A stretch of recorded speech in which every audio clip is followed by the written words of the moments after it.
buenos días a todos. El día de hoy vamos a hablar acerca del proceso de selección por competencias. Para eso vamos a iniciar con una primera pregunta. ¿Qué creen ustedes que significa o qué es un Assessment Center por competencias? Las ideas que vayan teniendo y demás las pueden ir apuntando o las pueden dejar aquí como comentario para que lo abordemos en el espacio de socialización de nuestra clase. ¿Listo? Bueno, para empezar a hablar del proceso de selección por competencias, vamos a iniciar con una contextualización. ¿De dónde viene todo esto y demás? Vemos que en el último siglo,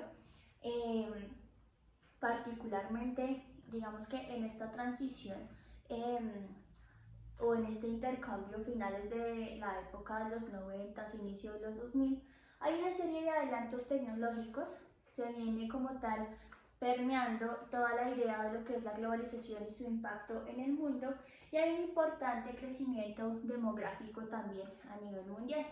Estos tres puntos son transversales, digamos que al ámbito organizacional, y finalmente eso viene a cambiar las formas de trabajo de la época, viene a generar cambios en la economía, viene a generar nuevas dinámicas sociales que traen consigo a la vez problemáticas sociales. Se genera un tema de despidos masivos y mercado informal. ¿Por qué? Bueno, si ustedes recuerdan, hablamos, digamos, de que antes de que se dé esta revolución tecnológica y de la información, se habla de una revolución industrial. Cuando la revolución industrial tiene sus inicios frente, digamos, a los inventos de la época, como fue el tema de la máquina de vapor y demás, ocurre un tema demasiado interesante, y es que el uso de la máquina llega a de cierta forma hacer que ciertas funciones que ocupaban hombres y demás pues lleguen a ser reemplazadas por el uso de máquinas y de operaria que permite hacer esto con un mejor rendimiento en un menor tiempo. Entonces esto genera una serie de cambios. Cuando nos enfrentamos a esta nueva revolución tecnológica en la sociedad de información y la apertura que nos brinda la globalización, vuelve y se siente el impacto ya en términos de lo que es la economía y el trabajo. Y entonces también la tecnología viene a generar ciertos modos o transformaciones laborales que finalmente afectan también la mano de obra de la época y demás. Frente a esta situación, frente a toda esta dinámica, entonces las organizaciones tienen ahí un reto que consiste como tal en repensarse las estrategias de producción. Es decir, frente a estos cambios debemos buscar formas para adaptarnos y así responder a las exigencias del mercado competitivo. ¿Por qué? Porque con la globalización entonces yo como empresa no tengo únicamente, digamos que como competencia, el mercado nacional o el productor nacional, sino que se expande. Es un poco, digamos, la dinámica que podemos ver nosotros con todo el tema de los TLC y demás. Es una forma simple, digamos, de que lo entendamos.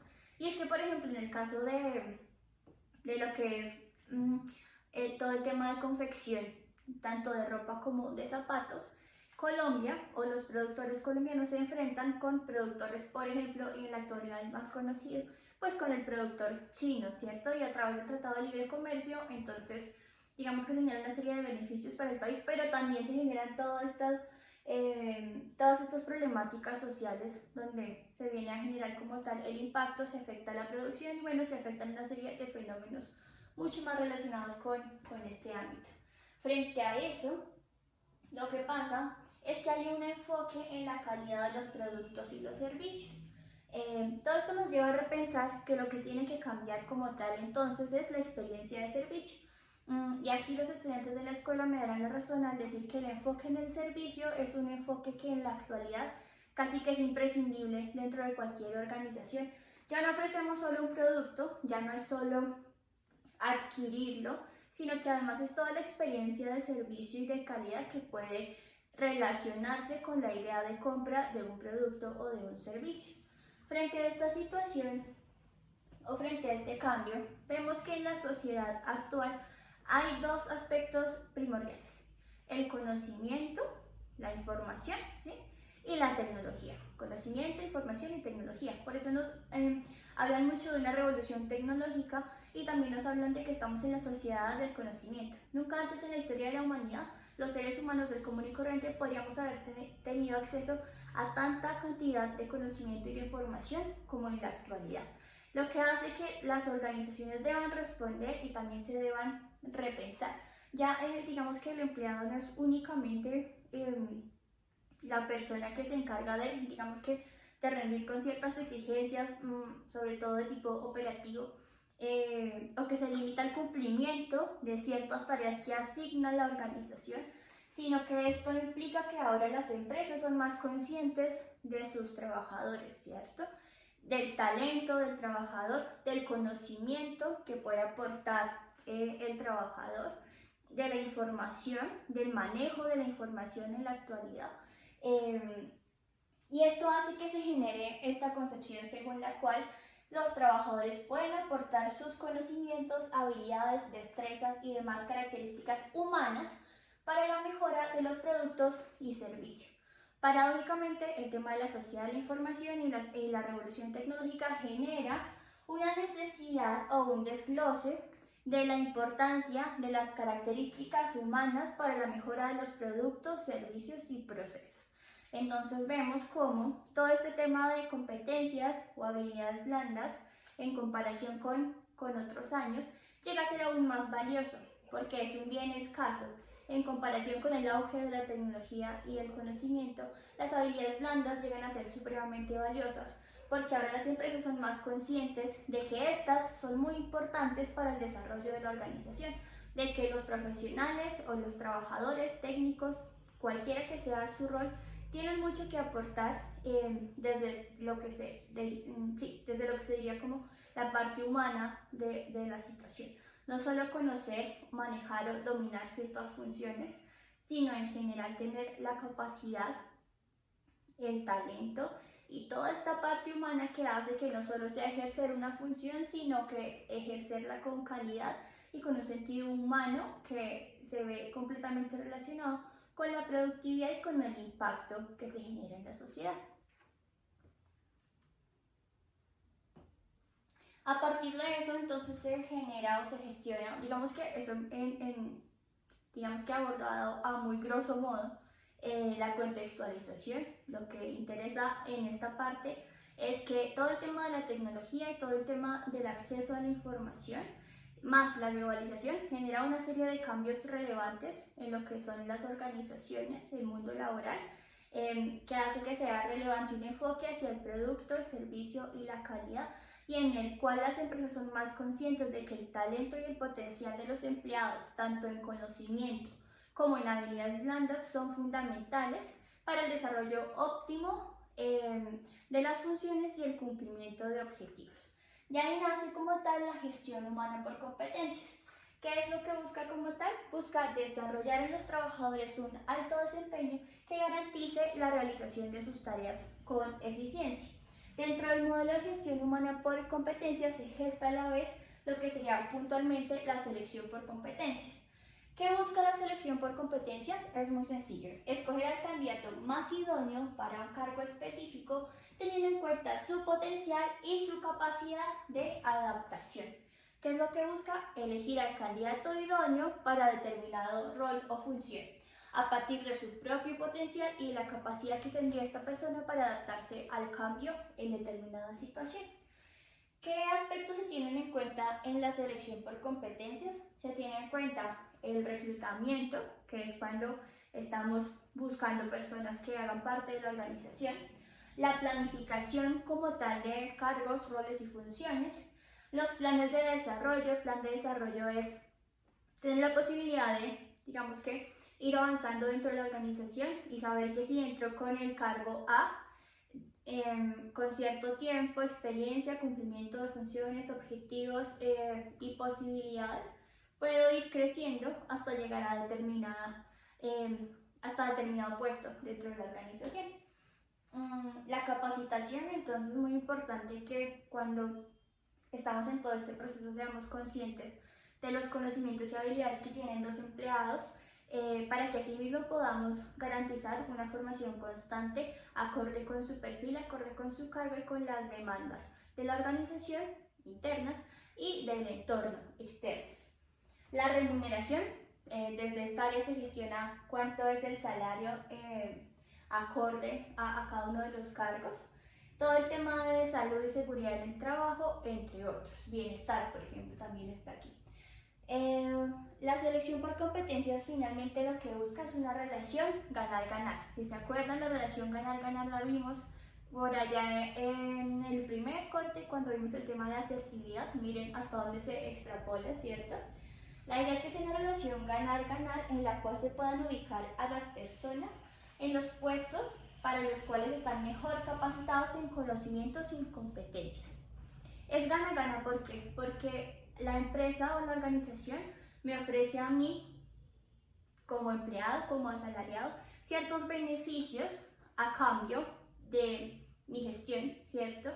Y viceversa. Entonces, la empresa se ve beneficiada porque yo pongo a su disposición mis conocimientos, mis talentos y mis aptitudes para lograr, digamos que acompañar como tal a la organización con mi gestión y desde ahí poder hablar del cumplimiento de objetivos, del seguimiento pues de todos sus planes estratégicos y demás, y de vincularme desde mi gestión con el cumplimiento de los planes que ellos tengan, de las metas que se hayan proyectado, de la misión, de la visión, entre otros. Entonces, por eso hablamos de una relación gana-gana. Bueno, dentro de eso nos vamos a enfocar claramente en el proceso de selección. Básicamente, para elegir un candidato debe existir un perfil. Eso es lo que nos dice este modelo. ¿Qué es un perfil? Un perfil son aquellos rasgos que son particulares que caracterizan a una persona y que a partir de eso se puede diferenciar de otras. Esa es la definición básica del perfil. ¿Qué es importante dentro del perfil? Tener en cuenta que tanto la formación como la experiencia y los conocimientos son factores necesarios, pero no son suficientes para ser seleccionados. Esto es lo que siempre les he dicho desde el inicio del módulo y es, hoy en día podemos salir graduados cada 4 meses en Colombia, 1000 ingenieros, 2000 ingenieros, incluso más, ¿cierto? Frente a eso, si somos universidades, salimos todos de las universidades que tienen más o menos un perfil similar en términos de calidad. Más o menos salimos para la misma época o el mismo espacio en general, 2021, digamos. Entonces, oficialmente todos vamos a ser medidos con la misma vara, ¿sí? Todos somos ingenieros de unas universidades que tienen ciertos criterios de calidad. Frente a eso estamos todos iguales. Así que automáticamente nos graduamos, pues pasamos a ser un ingeniero más, ¿cierto? Y las empresas dan por servido que tenemos ciertos conocimientos, por lo cual no es suficiente. Lo que va a hacer la diferencia como tal es lo que está aquí escrito. Actitudes, valores, rasgos de personalidad y motivaciones, o sea, todo el tema de las habilidades blandas, todo el tema de lo que somos como seres humanos. Esto implica que este aspecto blando, este aspecto de nuestra forma de ser, de nuestros valores, de nuestros comportamientos, competencias, talentos y demás, son aquellas cosas que van a marcar la diferencia entre profesionales aceptables y profesionales de éxito. En una entrevista del proceso de selección para un primer trabajo, vamos a tener 2 ingenieros civiles, recién graduados, muy similares en todo el tema, su única experiencia, su práctica profesional. ¿Qué va a ser la diferencia en la entrevista?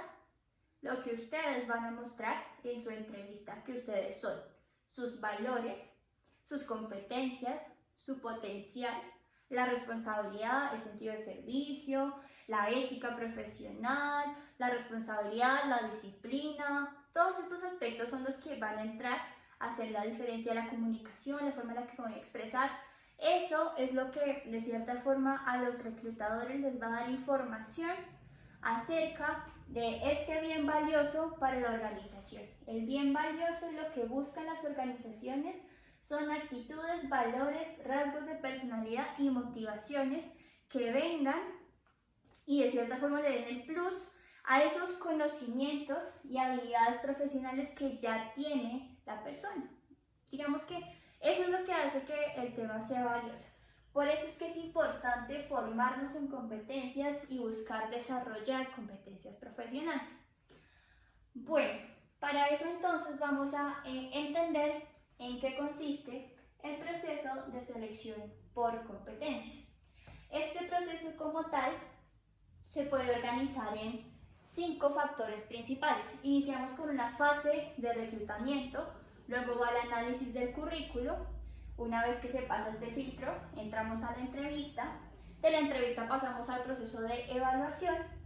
A veces puede darse al revés, primero a la evaluación y de acuerdo a la evaluación se puede generar la entrevista. Eso, pues digamos que depende. Y finalmente llegamos a la decisión que se toma sobre el candidato. ¿En qué consiste el reclutamiento? Que es la primera fase. El reclutamiento como tal es el proceso en el que se consigue un suficiente número de personas para que ingresen al proceso de selección. Aquí es importante que la empresa haga una publicación del anuncio del cargo para el cual se está buscando un candidato y que este anuncio sea directo y sea claro. Eso es, digamos que, supremamente importante. En el proceso de reclutamiento como tal, estamos hablando de que básicamente la empresa abre la convocatoria. Estas convocatorias pueden ser internas o externas. Una convocatoria interna usualmente se relaciona con los planes de desarrollo. Entonces, la idea es que haya movilidad dentro de la misma organización, que si por ejemplo una jefatura quedó con vacante y hay alguna persona que tenga el perfil dentro de la empresa, tenga también la posibilidad de desarrollarse. Entonces, siempre hay convocatorias internas y también pueden haber convocatorias externas. Las convocatorias externas son aquellas en las cuales el anuncio es público. Entonces, usualmente se encuentra en los portales de las empresas. Si uno entra a X empresa, casi siempre dentro de su página web hay un espacio que dice trabaje con nosotros. Y en el espacio trabaje con nosotros uno puede ingresar su hoja de vida y puede participar o postularse para los procesos de selección en ciertos cargos o vacantes. Entonces, ese es el primer paso. En el proceso de reclutamiento se consigue un número suficiente de personas que puedan acceder como tal al proceso de selección. La parte más básica es juntar el número de personas con las cuales voy a hacer un filtro para como tal hacer el análisis de currículum. Frente a eso es muy importante tener presente que en el reclutamiento llegan muchas hojas de vida. Yo he visto procesos con 500, 600, 800. Realmente el número suele ser amplio. En contraste con otro tipo de convocatorias donde finalmente a veces no llega ni una sola porque es un cargo muy específico y demás, pues digamos que se ve de todo.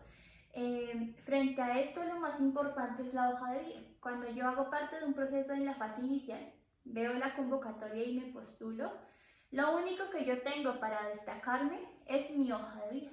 Por eso es muy importante aprender a hacer una hoja de vida efectiva. Eso lo vamos a ver más adelantico. Una vez tenemos esto, lo que se hace o lo que hace la empresa es el análisis del currículo. Una vez se analiza el currículo, se determina como tal si el candidato avanza dentro del proceso. Si dentro del currículo no cumple con lo requerido, simplemente el proceso no avanza.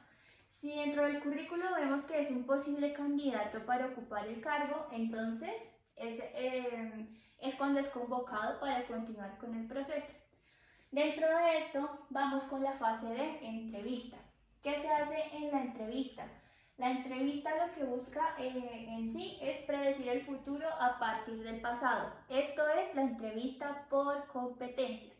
Lo que se busca es indagar experiencias previas del candidato, evaluar cómo solucionó o cómo fue su actuar en esas experiencias previas y de cierta manera a partir de esas experiencias pasadas, yo como persona encargada del proceso de selección puedo hacerme una idea de más o menos, digamos que cómo es el actuar en general, cómo son, digamos que las acciones, las decisiones y demás del candidato en determinados contextos que yo considero relevante indagar. Como les digo, este tema lo vamos a ver mucho más minucioso. Luego viene la parte de la evaluación. La evaluación puede ser una evaluación psicológica, en la cual usualmente en algunas empresas aplican pruebas de personalidad o pruebas de pensamiento abstracto. Eso es, por ejemplo, cuando a ustedes les ponen unos cuadritos y con este puntico haga un dibujo, con este cuadrito haga un dibujo, o las de pensamiento abstracto, que es en las que le sale una secuencia, por ejemplo, un cuadradito con un puntico acá, la segunda el cuadradito y el puntico está arriba, la tercera está acá y en la cuarta, bueno, en este cuadradito, ¿dónde estaría el puntito? ¿Cierto? Seguir secuencias, eso es pensamiento abstracto. Ese es un ejemplo de pruebas psicológicas. El Assessment Center es un tipo de proceso de evaluación que también, como les digo, vamos a ver a profundidad más adelante, y consiste en la aplicación de varias pruebas y ejercicios que nos permitan dar cuenta de las competencias como tal del candidato para el cargo y de la afinidad que tiene como tal con el perfil. Los assessments se suelen hacer para cargos de niveles directivos o niveles altos porque son costosos. Realizar un assessment para contratar a 100 operarios saldría tremendamente costoso. Distinto a hacer el assessment, que igualmente es costoso, para 5 candidatos que están, digamos que, aplicando a una gerencia. ¿Por qué se debe hacer así? Por el tema del costo-beneficio. Entonces, realmente el Assessment Center se utiliza para cargos cuyo proceso de selección debe ser demasiado minucioso porque un error en ese proceso de selección puede salir tremendamente costoso para la compañía. Digamos que claramente en términos económicos, pero sobre todo en términos formativos, porque cuando este tipo de procesos en cargos directivos no se da de la manera esperada, eso genera una serie de consecuencias que afectan directamente la productividad de la organización.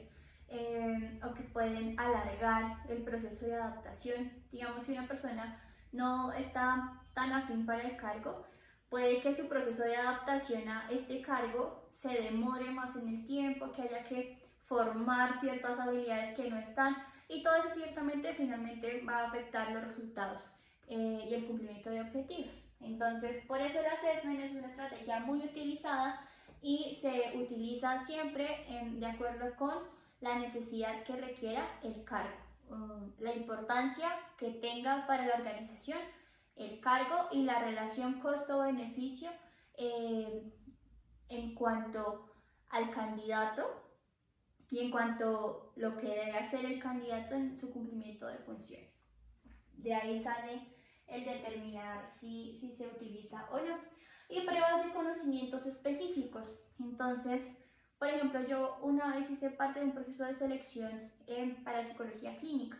Entonces, dentro de ese proceso fue la entrevista y posterior a la entrevista fue una evaluación en la cual colocaban 2 casos. Un niño, con autismo. Entonces, cómo le decía a la mamá cuál era su diagnóstico, cómo iba a ser el tratamiento, para cuántas sesiones, Entonces, una prueba que va a validar si en efecto los conocimientos que yo digo que domino y manejo, los tengo. Básicamente eso es lo que buscan las pruebas de conocimientos específicos.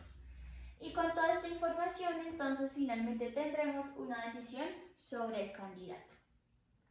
Ese como tal es el proceso de selección.